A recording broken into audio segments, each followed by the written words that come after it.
Mitt Romney is in Israel now, so he is trying to, of course, outdo President Obama on being hawkish and right-wing. I love Israel more. No, I love Israel more. Now, there's different ways that you could prove that. You know, if you're left-wing, you can say that you want peace for Israel. If you're right-wing, you can say you want war for Israel. Somehow that apparently proves that you love Israel more. Now, in this country, we don't have that kind of spectrum. The only competition is who could be more right-wing, more militaristic, more hawkish. So before Mitt Romney went to Israel, President Obama did a ha-ha because he signed a law into effect where we are helping Israel even more than we used to be doing before. And you have to understand the proper context here. President Obama has actually given Israel more money than George W. Bush did throughout his terms. And every year he's increased it. And now he just gave them another $70 million and help with their Iron Dome project. Now, this is for defensive purposes and nothing wrong with it. It's supposed to stop rockets from coming in from Gaza. They say that it might actually be somewhat effective. You know, you got defensive shield, that's terrific. No problem at all. Now, it's not like we weren't already helping Israel. We spent about a little over $2.7 billion in military aid. Republicans always complain about, foreign aid, but by far the biggest recipient of foreign aid is Israel. And when you say, hey, we are projected to spend $30 billion over the next 10 years in military aid to Israel, should we take that away? How could you? No way, we should give them even more. Okay, so then you actually love foreign aid because most of it goes to Israel, as I just explained. So President Obama signs this and he says we're going to do even more defensive pacts together. We're going to do the Iron Dome. And oh, by the way, here's my favorite part. If there are any anti-Israel resolutions in the United Nations, we will veto them. Well, doesn't it depend on what the resolution is? Doesn't it depend on what Israel did or didn't do? Nope. It doesn't matter. We're literally saying Israel can do no wrong. But it's not enough for Mitt Romney. Mitt Romney says, oh yeah, I can beat that. I could go to the right of that. So here's his speech on Iran, the main enemy of Israel, supposedly. Let's watch.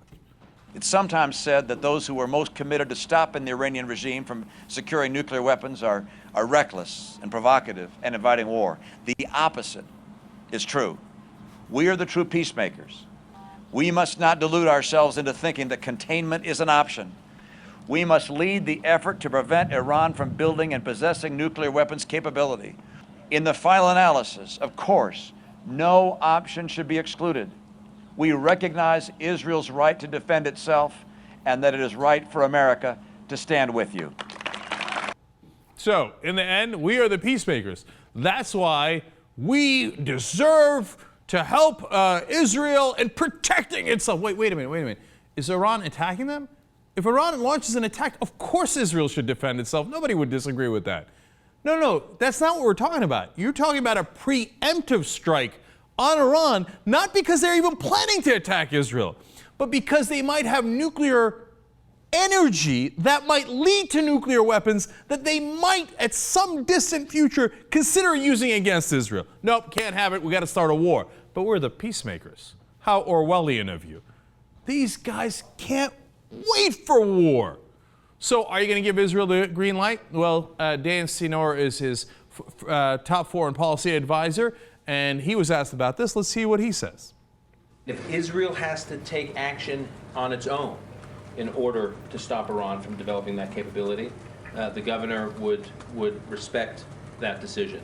In other words, green light, go right ahead. If Romney wins, bomb Iran, and we got your back. And as Romney said in his speech, if Israel does it, well, obviously they're right no matter what, and we'll be on their side. Okay, great. Drag us into another Middle Eastern war. Fantastic. We really appreciate it. Now, in talking to Jan Crawford on Face the Nation, he's theoretically walking this comment back a little bit because it was a little too much. It seemed like clearly you're saying to Israel, which is not our current U.S. position, go ahead and bomb Iran anytime you like and we'll back you up.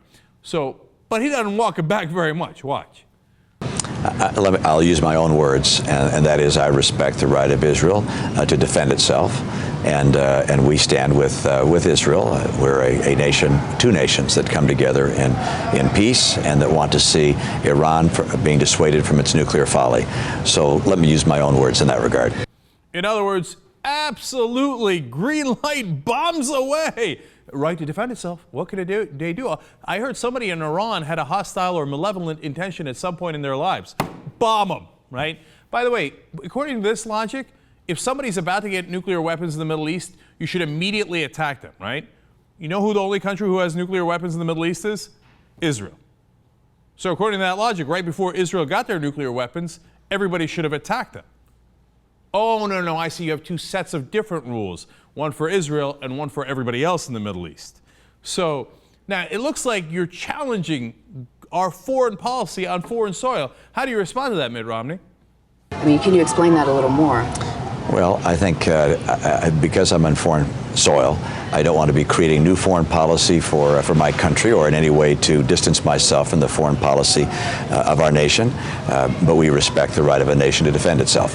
But would you or would you not then support Israel's bombing of Iran? Well, again, that would be a statement which would be of a different nature than what our nation has already expressed with regards to Iran. And since I'm here in Israel and on foreign soil, I can't say it, but I just told you I'd back them up no matter what. So you put together 2 and 2 and see what you come up with. The correct answer is bombing. Another Middle Eastern invasion. Yay! Really looking forward to it. So who's Mitt Romney playing for? Do you know that in reality, the great majority of Jewish American voters vote Democratic?